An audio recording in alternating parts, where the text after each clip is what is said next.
बिस्मिल्लाहिर्रहमानिर्रहीम, अस्सलाम वालेकुम। मैं हूं मोहम्मद ज़मीर और आज हमारे साथ एक मरतबा फिर मौजूद हैं आपकी हर दिल अजीज शख्सियत साजिद तारड़ साहब अमेरिका से। और आज उनसे हम जो गुफ्तगू करनी है, जो हमारा मौजू है, एक तो पाकिस्तान की जो सियासत है उस पर भी हम उनसे बात करेंगे, और सबसे जो इम्पोर्टेंट चीज़ है वो जो उज़ैर जान बलोच और निसार मुरई की JIT रिपोर्ट्स पब्लिक हुई हैं, और इस हवाले से जो जरदारी हाउस में परेशानी है, जो उनकी मुश्किलात बढ़ती जा रही है, इस हवाले से डिस्कशन करेंगे। और इसके साथ साथ अमेरिका में जो PIA पर जो पाबंदी हुई है, और पाकिस्तान और अमेरिका ओरिजिनल जो डेवलपमेंट हो रही है उसके हवाले से हम बात करेंगे। तो सर, आपका वक्त देने का बहुत शुक्रिया सर। मोहब्बतें आपकी, शुक्रिया। आपके देखने वालों को सलाम, उनके लिए दुआएं। मेरा प्यार पाकिस्तान के लिए, पाकिस्तानियों के लिए, मेरा मादरे वतन, मेरी 24 घंटे दुआएं इंशाल्लाह पाकिस्तान के लिए। आपने जो क्वेश्चन किया है, जो खास कर इस वक्त, उस पे मैं अगले दिन किसी को कहा कि अगर मैं वॉशिंगटन DC में बैठ के अगर पाकिस्तान के हालात के देख के तड़प रहा हूं, तो फिर पाकिस्तान में लोग इस पे रिएक्ट क्यों नहीं कर रहे। उज़ैर बलोच के हवाले से आपने बात की, 198 मर्डर उन्होंने कन्फेशन किया है कि उन्होंने 198 मर्डर किए हैं। फिर उन्होंने JIT में बताया कि वो किस तरीके से करोड़ों रुपया जाके फरियाल तालपुर को हर महीने भत्ता देते थे। वो इन चीजों को किस तरीके से पाकिस्तानी आला ईमान, हुकूमत चलाने वाले, गवर्नमेंट चलाने वाले लोग, आपकी लॉ एनफोर्समेंट, आपकी अदलिया इसको किस तरह हजम करेगी, मेरे समझ से बाहर है। मैं वॉशिंगटन DC में आज बैठा परेशान हूं, क्या हो रहा है। आज मैं आपको आपकी तीनों पार्टियों का थोड़ा थोड़ा सा, एक वो कहते हैं ना, थोड़ा थोड़ा टिप ऑफ द आइसबर्ग में जरा आपको बताना चाहूंगा कि पाकिस्तान की सियासत क्या। मैं इनको सबसे पहले तो आपके देखने वालों को यह कहूं कि मैं PTI के अलावा, मैं PTI का भी बताऊंगा, इसके अलावा दोनों पार्टियों को मैं सियासी पार्टियां नहीं समझता, क्योंकि ये जर्नैल के लड़के जर्नैल पैदा होते हैं। बिलावल साहब पहले दिन ही, जिनको उर्दू ना पाकिस्तानी कल्चर आता है, वो चेयरमैन है। दूसरी साइड पे जब आते हैं, दूसरा लाहौर के तख्ते लाहौर की बात करते हैं, तो उनको अपनी फैमिली से बाहर कोई दूसरा मिनिस्टर और MN नजर ही नहीं आता। जुनैद सफदर भी अब चीफ मिनिस्टरशिप की लाइन में लग चुके हैं। उज़ैर बलोच साहब ने पीपल्स पार्टी का चेहरा बेनकाब किया। आपने नून लीग का चेहरा देखना है तो नासिर भट्ट और जंजुआ साहब, जिन्होंने अरशद मलिक से वो गंदी फिल्में खरीदी थी, उनका देख ले। उसके बाद आपने अगर PTI का देखना है तो आपकी, और उससे पहले मैं अयान अली का चेहरा भूल चुका हूं। पीपल्स पार्टी, अयान अली ने पूरी जुडिशरी, पूरे पाकिस्तान के मुंह के ऊपर थप्पड़ मार के वो चलेगी थी बाहर। आते हैं सर, लेकिन उज़ैर बलोच का जो इशू है सर, वो आपने बड़ी जबरदस्त बात की है। उसने 198 सर मर्डर किए, और कराची का जिस तरीके से अमन तबाह किया, लियारी को तबाह किया। लेकिन ये बच्चा बच्चा जानता है कि वो सब कुछ, उसने आपको बयान अल्फी भी याद होगा जिसमें उसने कहा था कि मैंने जरदारी के कहने पर शुगर मिलों पर कब्जा किए, सब कुछ किए। लेकिन आज पीपल पार्टी कह रही है कि हमारा उससे कोई तलक नहीं है। तो आप इस बयान को किस तरीके से देखते हैं कि इतना बड़ा जो वारदात हुई है, उज़ैर जान बलोच, जितने मर्डर हुए, जिस तरीके से अमन तबाह हुआ, जिस तरीके से उसने कत्ल गारत की, और वो आज पीपल पार्टी कह रही है कि हमारा उससे कोई तलक नहीं। आप इससे इत्तेफाक कर? पीपल्स पार्टी के से मैं इख्तिलाफ, पीपल पार्टी से मैं किस तरह एग्री करूंगा। एक ऐसी पार्टी है जो अभी तक कहती है भुट्टो जिंदा है। इतने मुझे उनका कोई कंसर्न नहीं है। ये कंसर्न है उस JIT में कौन लोग थे, उसमें कौन सी एजेंसी नहीं थी। या तो फिर आप पाकिस्तान की पूरी, आप ISI, IB, आपकी मिलिट्री इंटेलिजेंस, हर चीज, या तो फिर आप सब उनको डिसओन कर दें, कहेंगे ये सारे झूठ है, ये फ्रॉडी है। उस JIT में वो सारे लोग शामिल थे। पीपल्स पार्टी के कहने से कुछ नहीं होगा। ये अदलिया को सोचना पड़ेगा आज, ये लोगों को सोचना पड़ेगा आगे किस तरह चलना है, आगे सियासत किस किस्म की चाहिए इनको।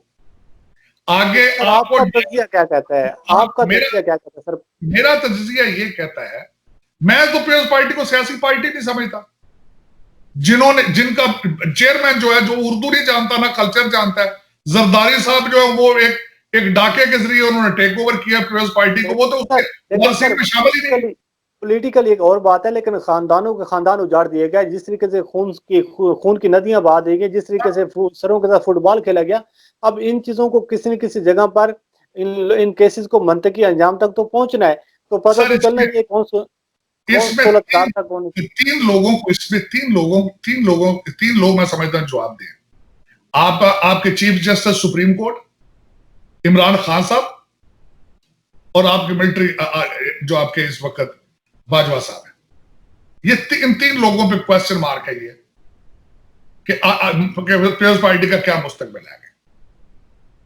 इन तीनों को या तो फिर ये अगर इसको सुप्रीम कोर्ट में बुला के इसको एक बेंच के जरिए जो जेआईटी टीम थी इसको सारी कौम के सामने बताना पड़ेगा कि 198 लोगों की जानों के साथ जिसने खिलवाड़ किया है वो क्या है, और जिस तरीके से एमक्यूएम और पीपल्स पार्टी के ये गुंडे आपस में लड़ाए जाते थे और बता लिया जाता था, इसका क्या करना है। ये आपकी सियासत पे एक डिफाइनिंग मोमेंट आ चुका है, एक ऐसा मोड़ आ चुका है जहां आपने पाकिस्तान की मुस्तकबिल की सियासत को देखना है कि आपने पहाड़ी से नीचे गिरना है या पहाड़ी के ऊपर ही रहना है। आप इस पॉइंट पे पहुंच चुके हैं, बिल्कुल इस पॉइंट पे पहुंच चुके हैं। जिस तरीके से अरशद मलिक साहब की वीडियो बनाई गई, जिस तरीके से वो मुल्तान के मियां साहब ने वीडियो बना के अरशद मलिक साहब को ब्लैकमेल किया गया, ये आपकी जुडिशरी के लिए लम्हा फिक्री है। तो सर आपको आसिफ अली जरदारी गिरफ्तार होते हुए नजर आ रहे हैं? फरियाल तालपुर, आसिफ अली जरदारी या बाकी जो लोग हैं? देखें, इनको इन्होंने पहले भी कई दफा गिरफ्तार किया। ये मैं गिरफ्तारी पे मुझे कोई इस पे शक नहीं होगा, करें या ना करें। मैं ये चाहता हूं इनके साथ क्या किया जाएगा मुस्तकबिल बुनियादों पे। जरदारी को हफ्ता पकड़ के छोड़ दें, फिर आजकल आपको ये पता है कि जरदारी साहब को तभी बुनियादों पे छोड़ा गया है। आपको पता है नवाज शरीफ को तभी बुनियादों पे छोड़ा गया है। अगर मदीना की रियासत में 2 कानून चल रहे हैं, फिर पाकिस्तान का हर कैदी जिसको शुगर की प्रॉब्लम है, जिसकी बैकबोन को प्रॉब्लम है, जिसको हार्ट का प्रॉब्लम है, उस हर एक को छोड़ना चाहिए। मदीना की रियासत में 2 कानून क्यों चल रहे हैं? तो सर आज जिस बने को मुझे अगर उनको अरेस्ट कर लिया जाता है हफ्ता 10 दिन किसी अच्छे से 5 स्टार हॉस्पिटल में रख के तो घर भेज दिया जाए, तो ये कानून ये नहीं है। पाकिस्तान इस तरह नहीं बचेगा। पाकिस्तान बचेगा। सबसे बड़ा सवाल यह है कि उजैर जान बलोच की जेआईटी रिपोर्ट पर अगर कार्रवाई नहीं होती तो फिर सर पाकिस्तान का मुस्तकबिल आप क्या देख रहे हैं कि आगे आने वाले दिनों में क्या? अगर आप इस वक्त आपकी अदालतें, आपके लोग, Nations cannot survive without nationalism.